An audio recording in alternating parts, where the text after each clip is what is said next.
Dejamos en el escenario con ustedes a Francisco K. Pérez presentando su libro de apuntes mitológicos. Un aplauso para recibir a nuestro...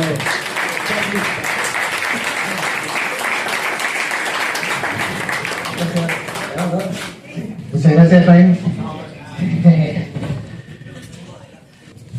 Pero bueno, como les decía, Chiloé Oculto me inspira mucho.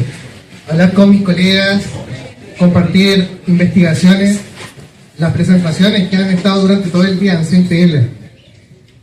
Y parte de lo que hemos estado haciendo se compiló en este libro.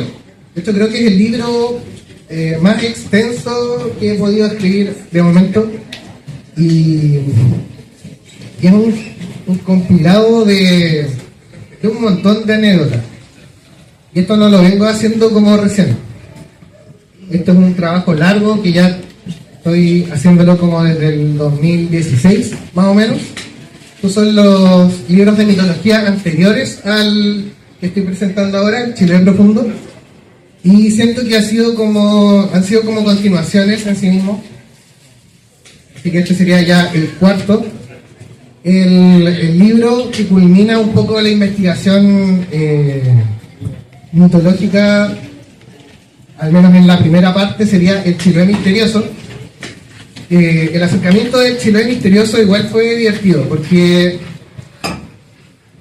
cuando empecé a investigar la mitología, no habían como libros que me explicaran de manera enciclopédica sobre los mitos de Chiloé. Siempre se mezclaban con otras cosas, no eran lo suficientemente concisos para explicarme lo que quería saber. Esa obsesión me llevó a ordenarlos de una manera más ordenada, valga la redundancia, y generé como una suerte de marco teórico para las descripciones de todos estos seres mitológicos y de todas estas como cosas mágicas que me interesan. Quedaron un montón afuera, pero Chiloé Misterioso tiene 45 mitologías de Chiloé. Por lo general, uno cuando piensa en mitos piensa en 10, 12. De hecho, le preguntas al chilote promedio, oye, ¿cuántos mitos en Chiloé hay? Nunca se van a imaginar que hay más de 20. Pero acá, dejando un montón afuera, hay al menos 45. Y ahí traté de llegar a un consenso. Es una tarea titánica, es imposible, pero yo lo intenté. Ahí depende de ustedes ver si fallé o no en el tema. Pero básicamente lo que hice fue revisar todo lo que hay disponible como en bibliografía, al menos en el momento en el que estaba escribiendo como ese libro, compararlo con el relato oral. Bueno, yo soy de Chiloé, entonces tenía relatos de mi familia, de mis abuelos, de los vecinos. Entonces podía corroborar mucha de esa bibliografía en este como canon narrativo que me permitía como estudiar el mito. Igual si había una versión alternativa de uno, lo ponía explícitamente como versión 1, versión 2, Y ahí, por ejemplo, me enteré de varias cosas. Por ejemplo, muchos de los mitos que nosotros creemos que son de Chiloé están también repartidos en la Patagonia. El Trauco tiene su versión patagónica, el Piura tiene su versión patagónica, el Camagüeto tiene su versión patagónica. Y la gran diferencia entre la versión patagónica de los mitos y su versión chilota es que la versión chilota es la versión oscura, la versión dark, por así decirlo. Por ejemplo, el Camagüeto chilote, que es la portada de este libro porque es uno de mis mitos favoritos, nace del cacho de Camagüeto. Es decir, que hubo un Camagüeto previo, es como un ciclo sin fin, una de Fénix. Nace el Camagüeto del cacho, empieza a rasgar toda la tierra, genera derrumbes, un montón de cosas, y en su desesperación rompe todo hasta llegar al mar, en donde se disuelve como espuma hasta que se vuelva a plantar el nuevo Camagüeto en este ciclo de despertar, desesperado en la vida, y morir. El Camagüeto patagónico es un pudú. Y es como un pudú del bosque, cuernado. Entonces igual hay como hartas diferencias como hay como de energía narrativa, por así decirlo, entre el relato patagónico y el relato chilote. Y eso me llevó como a estudiar las diferentes versiones y me empecé a obsesionar como con los misterios chilotes, básicamente. En el Chiloé misterioso me di el trabajo de hacerlo todo como en búsqueda de este como canon enciclopédico, pero sin yo poner opiniones. Eso fue algo como que me opinaron mucho. Me dijeron, oye Francisco, tú acá no estás como compilando como lo que los demás dicen sobre esto, pero no lo que tú dices. Y yo le decía, exacto, eso es, de eso se trata el Chiloé misterioso. Pero ahí quedaron un montón de cosas en tintero, y de ahí salió el Chiloé profundo, que siento yo que es como el tomo 2 del Chiloé misterioso, porque acá hablo yo. Entonces todo lo que no dije en el Chiloé misterioso está en el Chiloé profundo. Acá están todas las teorías, especulaciones e investigaciones a medio hacer que he podido pillar en relación a un montón de cosas. Me di todas las libertades de jugar a ser Indiana Jones y buscar las verdades de diferentes misterios chilotes. De hecho, los temas son varios.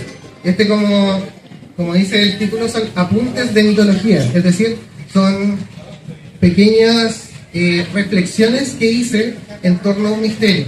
No todos los misterios están resueltos, algunos están en proceso y otros simplemente son especulaciones imposibles de resolver a falta de registro. Este, por ejemplo, es un resumen de lo que podría ser el índice del Chiloé profundo.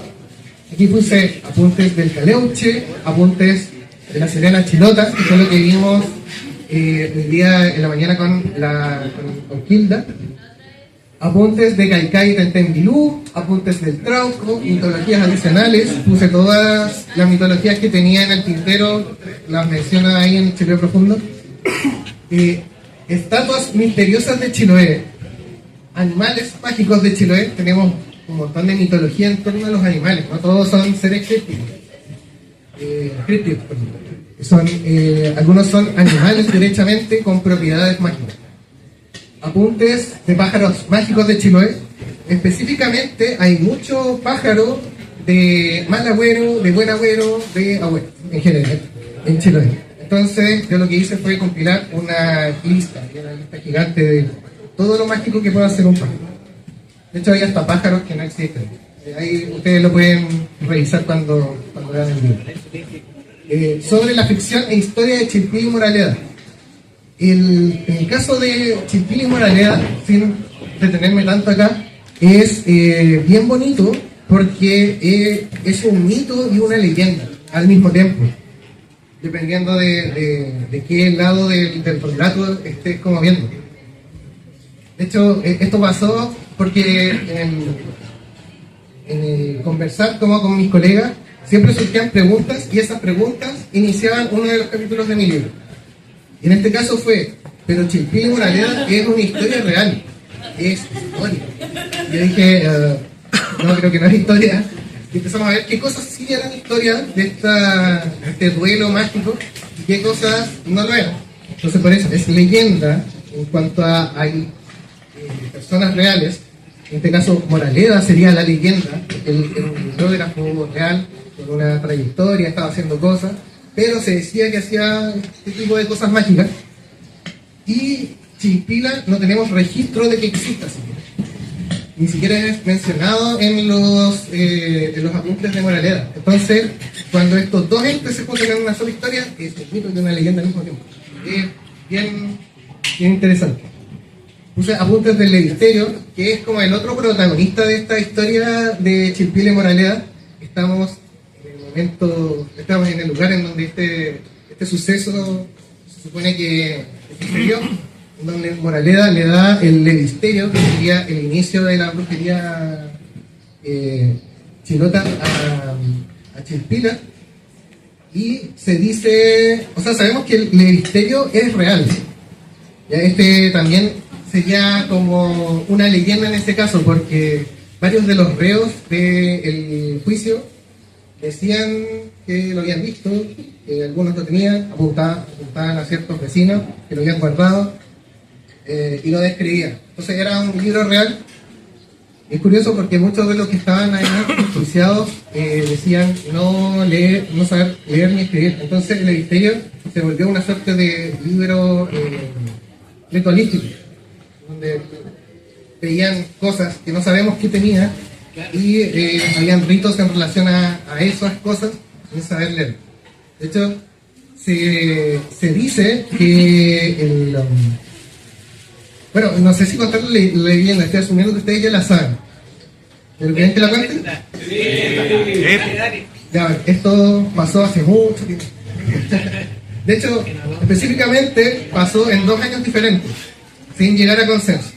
Según la plaza, esto pasó en el 1787. A ver, tengo mala memoria con los números. Tengo un segundo.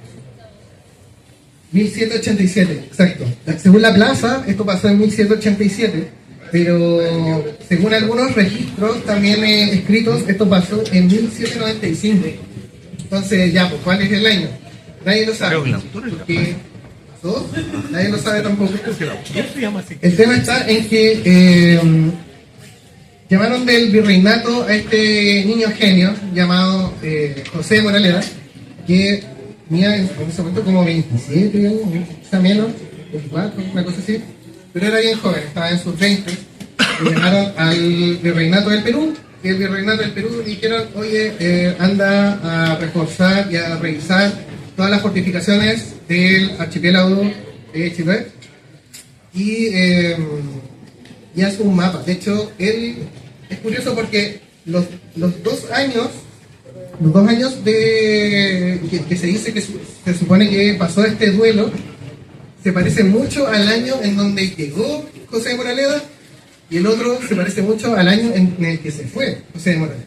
Entonces puede que tenga que ver con eso, y de hecho ambas teorías están en este libro, así que no las voy a parafrasear un poco, pero si quieren irse al detalle, acá está las descripciones como más bibliográficas. Pero el tema está en que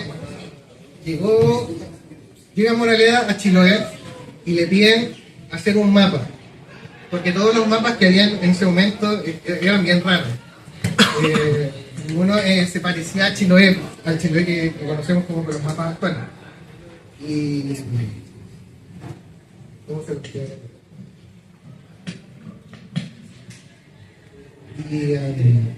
Su misión cuando llegó era hacer toda la parte como derecha de Chiloé, viéndolo como desde el mapa mundial actual. Un viaje que se demoró casi un semestre y se terminó durando todo un año. Terminó en diciembre de ese año que él llegó, en Ancud. La cosa es que como él era un niño genio, llegó acá y era como bien respetado. De hecho, tenemos el registro de sus diarios y por eso sabemos que él era seco en lo que hacía.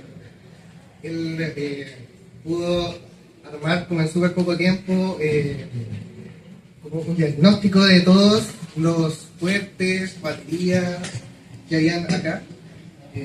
Hizo el mapa, dibujaba hermoso. Y bueno, y él era muy pesado. José de Moraleda odiaba a todos. No sé si han leído sus diarios, pero se notaba que él se creía el cuento. Porque no le gustaban sus colegas españoles, sentía que los indígenas chilotes eran flojos. Se quejaba cada 2 líneas, básicamente. Y haciendo como esta escala de norte a sur, porque él llegó a Ancud primero, empezó a bajar a Chiloé mientras iba dibujando. Se supone que ahí llegó a Tenaún. Estaba acá afuera, como no necesitan imaginárselo, para que vean. Llegó acá a Tenaún y por razones que no sabemos, son parte como del relato, él necesitaba gente para llevar a España, lo cual también como que se contradice porque en realidad después él se volvió a Ancud y se quedó ahí por harto rato. Pero el relato dice así, que él vino a reclutar gente que necesitaba ayuda. Puede que haya sido parte de la barrera del idioma, porque se dice que en ese momento casi todos acá hablaban de liche, que era como el idioma, el mapudungún como de acá, por así decirlo, y lo hablaban tanto los indígenas como los mestizos, como los españoles que ya estaban viviendo acá. Casi nadie hablaba español. Entonces le costaba un mundo poder expresarse, por eso quizás se desquitaba en sus dedos. La cosa es que llega acá y nadie lo pesca, no quieren irse con él. Entonces, ¿qué es lo que hace él? Empieza a hacer una demostración de magia. Se hace teriemorfismo, que es como esta habilidad que tienen los brujos de convertirse en animales. Se convierte en un animal. No me acuerdo qué más hacía. Era como que hacía varias proezas mágicas, básicamente. Y nadie queda impactado. Y él queda de brazos cruzados, que por qué no se sorprende. Y los habitantes de Tanaún dicen que nosotros ya conocemos a alguien que hace lo mismo. Y trajeron a esta señora que justo estaba haciendo diligencias acá, que era de Quetalco, llamada Chilpi. Y la Chilpila era una macha. Bueno, también podría decirse que era una maestra de paz, que es como como el cargo que tienen acá como los huillos. Y ella también sabía hacer magia, entonces como que Moralea dijo, a ver, haz tu magia, y empieza a hacer teriemorfismo. Y ahí empieza el mítico duelo. Ella se transforma en algo, él se transforma en otra cosa, y empiezan a batirse como en un duelo de demostración de sus artes oscuras. La Chilpila, en un último acto, retrae las aguas, dejando encallado el barco de Moralea. Ahí es cuando Moralea dice, wow, yo esto no puedo igualarlo. Y gana Chilpila. Y Moralea, en un gesto de ser vencido, le da uno de sus libros. Ese libro era el llamado El Levisterio. Ahora, ¿qué tenía ese libro? Según los brujos que fueron escuchados en Kut, eran artes oscuras europeas. La Chilpila toma el Levisterio y se lo lleva, siendo así la génesis de lo que podríamos entender como la recta provincia. Eso es lo que pasó aquí en Tanaún. Ese es el ambiente que hay acá. Ahora, de esta historia podemos decir que ciertas cosas son reales. Se supone que la Machi se lleva este libro, este grimorio europeo, y lo mezcla con sus saberes chilotes, y esta mezcolanza, este mestizaje, una vez más el mestizaje es importante acá en Chiloé, genera algo nuevo que sería esta magia de la recta provincia. Durante el juicio de los brujos de Chiloé se describen varias prácticas como de alquimia, varias prácticas como de hechicería. Muchas de ellas tienen que ver como con la mezcla de ambas cosas. Por ejemplo, había una persona que hablaba sobre el besoar, no sé si saben lo que es eso. Pero el besoar básicamente le decían la piedra zar, pero es una piedra como de alquimia que se genera se genera dentro de las tripas de un animal, porque básicamente le haces como un cálculo al animal y esa es una piedra de poder. Pero ¿por qué un viejo de Chiloé sabía sobre los besoares? Hay harta alquimia en Chiloé que no ha sido estudiada. Hay alquimia, por ejemplo, en la noche de San Juan, que fue la que mencionamos en otra presentación. Hay como pocos registros de herramientas que te servían para buscar tesoros. Y para poder usarlas tenías que rellenarlas de mercurio. Y no era que el mercurio atrajera como los tesoros así de manera magnética, sino, y esto lo hablamos como con el Brian, el mercurio tiene que ver porque está más cercano al sol, y el sol es el oro. La alquimia básicamente es la creencia que a través de los símbolos puedes modificar la realidad. De ahí los círculos alquímicos y todo ese tipo de cosas. Ahora, ¿por qué los chilotes sabían esto? Entonces, de alguna forma, toda esta historia de Moraleda y Chilpila podría llegar como a explicar un poco esto. Bueno, como que me detuve mucho en eso, pero es parte de las cosas que estudiamos acá en el Chiloé Profundo. Y finalizo acá con los apuntes del Camagüeto. Como les decía, de todos los animales creo que es el que más me gusta. Me gustó descubrir que había otro tipo de camagüeto que le dicen el incordio. Es un camagüeto incordio, de 2 cuerpos. Entonces, como una suerte de subespecie del camagüeto. Y así hay un montón como de misterios que empecé como de alguna forma a seguir de manera obsesiva hasta llegar como un poco a estas respuestas. Bueno, ustedes lo vieron cuando presentamos la Uquilda, y así fue con un montón de cosas. De hecho, uno de los motivos como de esta investigación como que más me gustó fue ver que estamos viviendo ciertos relatos en paralelo. Hay 2 relatos de lo mismo al mismo tiempo. Por ejemplo, ¿sabían que hay 2 caleuches al mismo tiempo?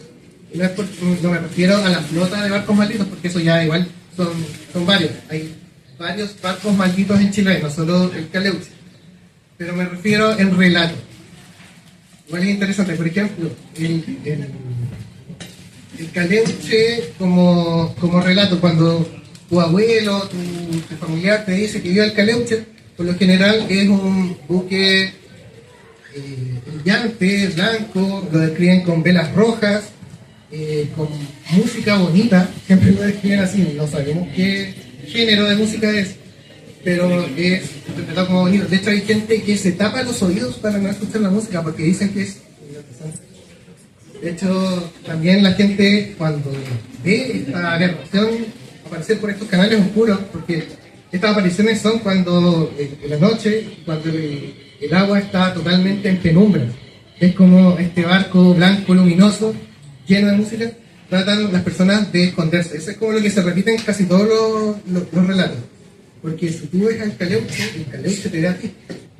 Pasa de que ese es como el relato chilote común. Todos los chilotes te van a caer siempre como en ciertas cosas que se repiten. Pero contradice totalmente a cómo visualmente vemos el caleuche. Ustedes ven las artesanías del caleuche, las ilustraciones del caleuche, siempre es un buque fantasma, con velas negras, velas rasgadas, y es como nada que ver a lo que describen los chilotes. Entonces, ¿por qué hay 2 caleuches diferentes? De hecho, el caleuche visual, el que viene como de la representación visual, es más parecido a lo que conocemos como el holandés errante, que es este mito holandés de un barco fantasma maldito. Entonces tenemos 2 versiones del mismo mito en paralelo dentro de nuestra cultura chilota. Y así con un montón de otros. Otro ejemplo que les puedo dar es el trauco. De hecho, el trauco ni siquiera tiene 2, tiene 3 versiones en paralelo. Y muchas veces no nos damos cuenta. Por ejemplo, cuando le hablo de trauco, por lo general, uno se imagina como ser horrible que busca a las mujeres para hacerles cosas. Ese es como, a grandes rasgos, como la visión que podría ser más popular del trauco. Pero también dentro de la cultura huilche es conocido como el chauco, que sería como este bien, como espíritu del agua que resguarda los bosques, que se le respeta y que no tiene nada que ver como con esta violencia de la otra versión. De hecho, el chauco como versión ya como más espiritual y protectora de las aguas tiene otro nombre. Bueno, el trauco tiene muchos nombres, pero el que se asocia a esa versión específica del trauco es el pompón de monte. No sé si lo han escuchado. Le dicen literal pompón de monte.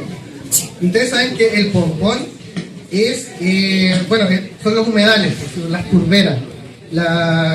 las plantas de alguna forma que ayudan como a mantener el agua en la tierra.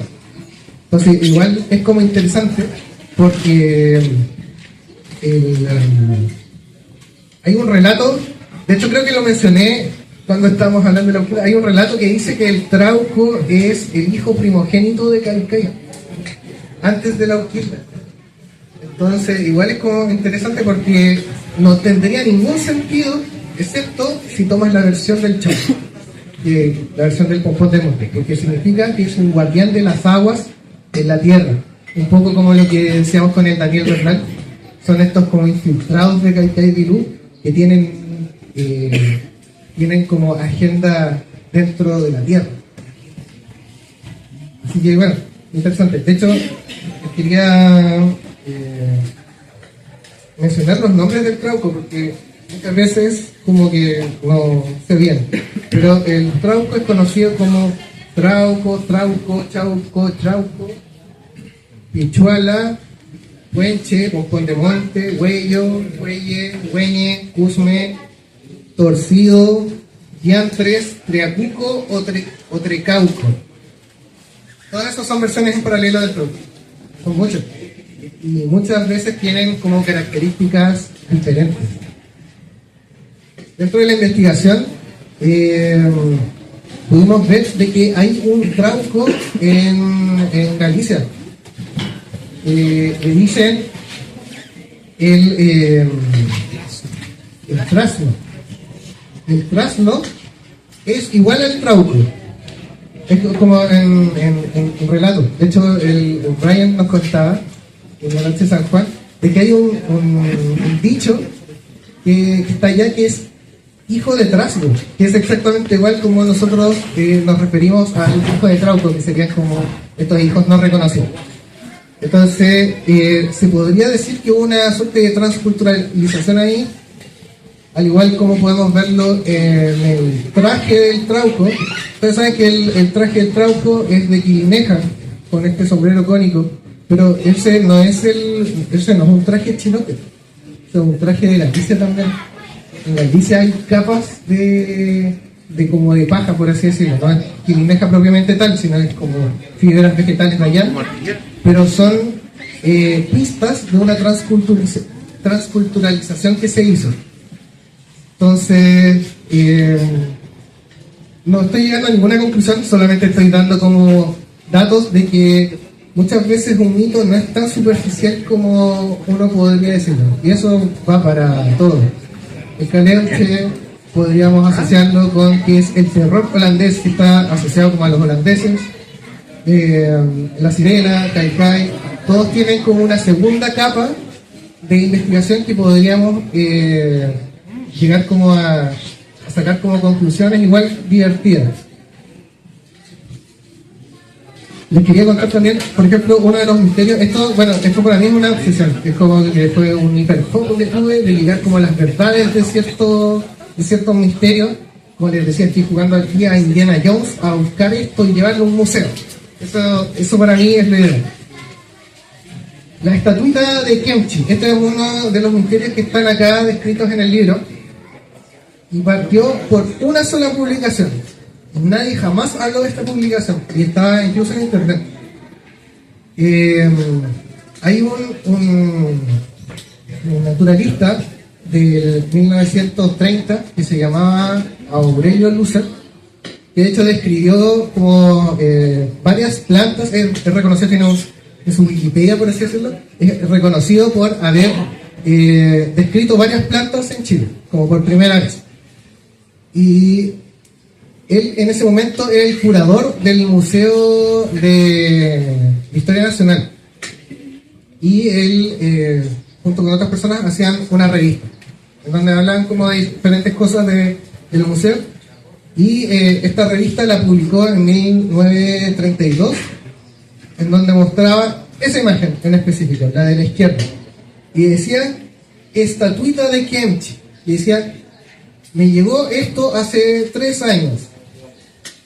Y no sabemos de dónde es ni por qué estaba en Kemchi. Lo trajeron de Chiloé, lo donó una familia chilota, lo tenemos acá en el museo.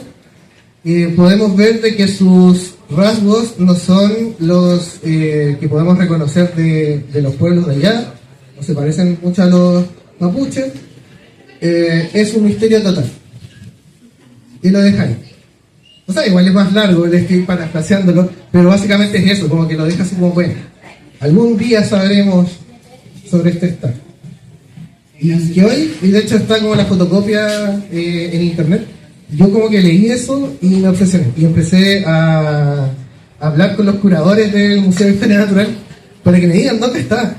Como, esto estaba en 1929 en su museo, ¿dónde está? Y no tenía ni idea. Y empezaron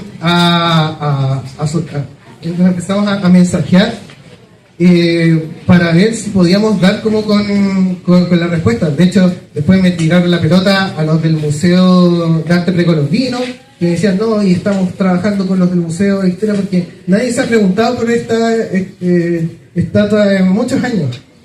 Y otros decían como, bueno, intentamos buscarla para incluirla en colecciones y nadie se hacía cargo. De hecho, esto fue recurrente en muchos misterios dentro del Chiloé profundo. Tengo un agradecimiento específico en la parte de atrás a todos los curadores de todos los museos en donde llevé como estas investigaciones, por así decirlo, para preguntarles por qué no saben nada de esto. Y a todos como que les sorprendió de que alguien preguntara siquiera por esto. Bueno, resulta de que no sabían absolutamente nada de eso, pero uno de los curadores del Museo Precolombino me dijo, mira, hay un profesor acá que trabaja con nosotros que estudió sobre esculturas de Rapa Nui o parecidas. Y me dieron el contacto, contacté a esta persona y me dijo, sí, hice un estudio como el 2008, no me acuerdo cómo, pero era más o menos como por esa época, me manda un PDF de su estudio. Y en su estudio menciona la estatuilla de Kent. Y fue la única mención como que puede pillar, aparte de este artículo de 1929, en donde nos contaba, y lo mencionaba como de pasada, estaba analizando ciertas estatuas de Rapa Nui. Estaban todas hechas de la misma piedra, que era de un volcán específico de Rapa Nui, y que pudieron ver que eran más o menos de la misma época, porque todas cumplían con un patrón de betún de zapato. Tenían un betún de zapato así como que ilustraban estos como moais pequeños, y salían como 5 estatuas de diferentes lugares que tenían estas mismas características, y salía el nombre de una estatua, entre paréntesis, Kent. Por fin, pillé al menos una persona que lo analizó. Nadie sabe dónde está esto, posiblemente está en la casa de alguien, pero al menos alguien alcanzó a datarla, o a datar en realidad como el betún de zapato que tenía. Y salía, este betún zapato es del año 1700 y algo. Soy malo con los años. Todo esto está en mi libro, se lo juro así como de manera como no parafraseada, ahí está la cita exacta. Pero decía el año. Entonces empecé a buscar qué cosas pasaron en Rapa Nui ese año. Y me metí a la historia de Rapa Nui para ver cuáles fueron sus encuentros con el viejo mundo, por así decirlo. Y noté que hubieron 4 expediciones en Rapa Nui. La primera fue una francesa, como en 1740, una cosa así, en donde los de Rapa Nui quedaron impactados como con estas personas porque principalmente traían metales. Los metales no están en Rapa Nui, entonces era algo como muy extraño. Y ahí como que hubo como un intercambio, y la cosa es que para poder adquirir esos metales empezaron a hacer trueque y empezaron a regalar sus cosas, y regalaron como pedazos de moai, así como cosas gigantescas que se llevaron los franceses en 1740. La segunda expedición, 40 años después, fue una expedición española. Ya para la expedición española ellos se habían preparado y habían hecho moais más pequeños para poder intercambiarlos como souvenirs. Entonces estaban ya preparados, intercambiaron con estos españoles. Eso decía la historia como de Rapa Nui, pero no decía quiénes fueron. Entonces empecé a ver los registros de qué embarcaciones tuvieron contacto o estuvieron como dentro del circuito con Rapa Nui en esos años, y ahí como que me obsesioné y empecé como a descartar como varias cosas, y llegué a una en específico. Una en específico que llegó a Chiloé, cayó por un mes en el puerto de Ancud, y que su trayectoria venía desde Rapa Nui, vino de Rapa Nui a Chiloé, y quedó un mes. Y calzaban los años. Entonces podría decir que en esos años, por razones, este buque español trajo como estos souvenirs de Rapa Nui y se los intercambió o los vendió a los chilotes. Es decir, que esta estatuita tenía cientos de años en Kemchi antes de ser enviada siquiera al Museo de Historia Natural. Y ahí, al menos, sin haberla encontrado, sin poder verla, empecé a hilar como la cronología de cómo esta cosa llegó a Kemchi. Ahora lo curioso es que no sería la primera ni la última cosa en relación a Rapa Nui que pillé acá en Chile. Entonces tenemos ahí como una conexión directa e indirecta con la cultura Rapa Nui, como unen entre islas. Y bueno, si estuvo una estatuita con estas características tipo Moai cientos de años en las familias de Kemchi, podríamos decir que incluso el arte posterior se pudo hasta ver influenciado por este encuentro. Entonces ahí da como para más estudios. Esto como que no se ha terminado, puedo seguirme obsesionando aún más. Esto es lo que les contaba. ¿Qué tamaño tiene eso? ¿Qué tamaño? ¿Vos sabés? No me acuerdo, pero era pequeña. Eran como unos centímetros, pero era transportable. Por eso posiblemente alguien ahí se desaparece. Bueno, el tema de los tres traucos, bueno, ya lo expliqué más adelante, como a esta diapositiva. Pero esta, por ejemplo, es una representación de un paseo mitológico que está en Milán, en donde sale la descripción del Chauco. Y toda la descripción es como guardián de las aguas, protector del bosque, absolutamente nada que ver a lo que podríamos asociar como al Trauco de otra forma, dando a entender de que no estamos hablando del mismo Trauco. Y este yo creo que va a ser el último misterio que les voy a contar. Como les decía, hay un montón en mi libro, todos llevan a diferentes conclusiones, pero si les contara todos, no tendríamos tarde. Así que para que esto no sea tanto de infodumping para ustedes, les voy a contar solamente esto.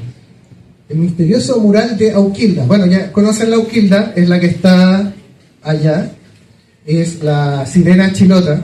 Es como esta interpretación que le dimos de este mito olvidado, en donde a la sirena chilota le decían Auquilda, y era algo que se había olvidado con el tiempo. Y bueno, gracias a los amigos de Brujo Chilota que están allá, pudimos llegar como a una suerte de conclusión con el misterio de este mural. Resulta de que la primera pista que nosotros supimos de que Auquilda efectivamente era un nombre tradicional fue de que existieran unos moteles llamados Auquilda. Moteles entendiéndose como centro cultural de la época, no como un motel de ahora. Se supone que estos moteles eran temáticos, las salas tenían nombres mitológicos, había arte mitológico por todos lados, y había un mural que se supone tenía seres mitológicos. No había ningún registro de ese mural, no se existía nada, y esto se supone que se demolió más o menos como el 2004. Diego, ¿tú puedes corroborarme eso? Fue como el 2004, ¿no? Sí. Bueno, y resulta de que en la búsqueda de saber qué era Auquilda para Chiloé, empezamos a buscar registros de este mural. Y pudimos, ahí con los amigos de Uruguay Chilote, dar como con personas que trabajaron en los hoteles Auquilda. Entonces ahí empecé a tener las primeras imágenes de lo que podría ser el mural. Ahora, todas las imágenes eran como de familias con el mural detrás, y siempre era un pedazo del mural. Estaba como en este como living que tenían los moteles. Entonces lo que yo hice fue tomar estos pedazos de murales y empecé como a hacer un collage. Y después llegaron como otros antiguos administradores. Me contacté con antiguos administradores del motel Auquilda, que también me dieron algunas imágenes. La cosa es que las tomé todas, hice un collage, y es lo que están viendo acá.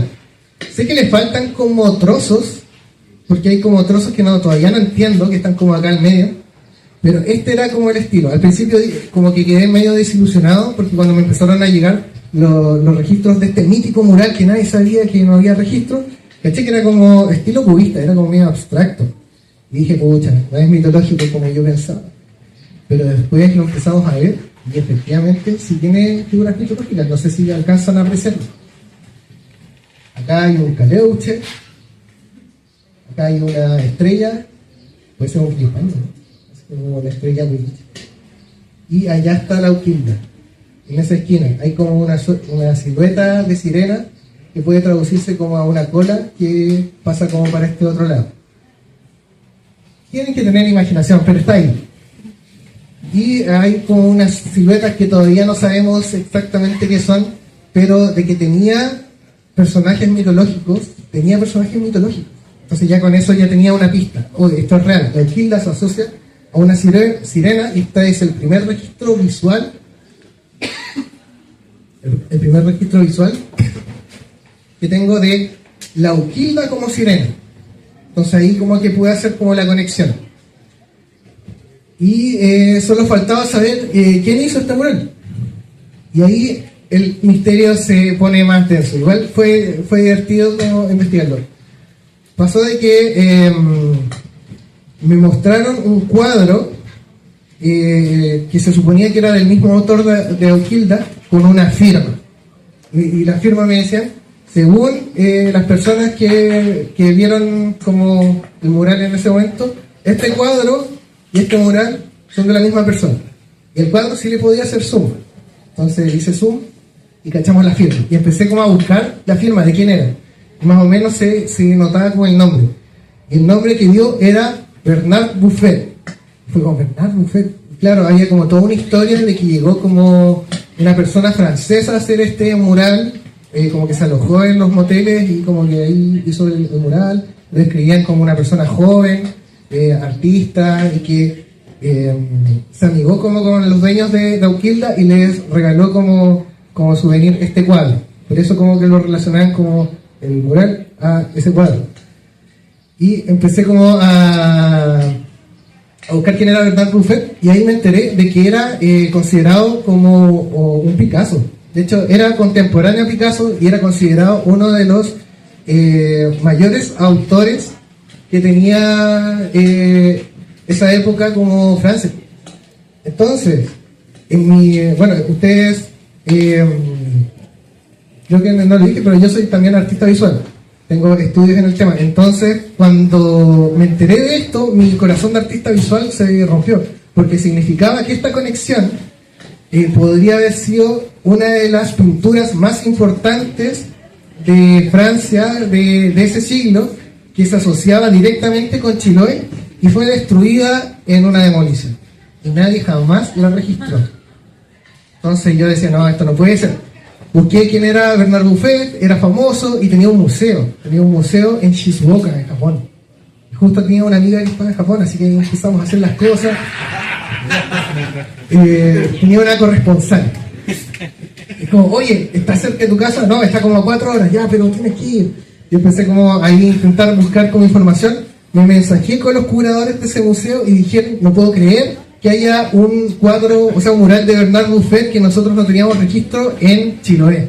Entonces se contactaron con los familiares de Bernard Buffet, que eran parte como de la curatoría del Museo de Londres, y empezamos a hacer todo un intercambio de mensajes entre Japón, Londres y Chiloé, para intentar dar con que efectivamente este mural era de Bernard Buffet. Pasaron meses, pero al final, entre varias como archivos de curatoría, y bueno, y el mural de a poco se iba como mejorando porque iba recibiendo como más fotos, llegaron a la conclusión que no tenían el registro de que Bernard Buffet haya pisado siquiera Chile, y de momento como que la evidencia era inconclusa, así que podían decir que no era de Bernard Buffet.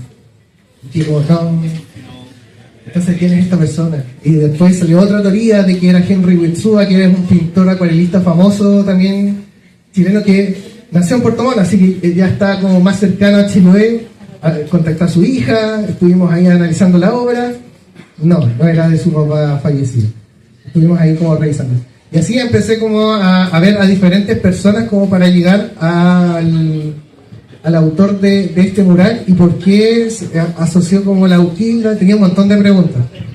Al final, después de toda esta vuelta entre Japón, Castro, Auquilda y toda esta obsesión que me dio, llegamos a la conclusión de que no sabemos quién es.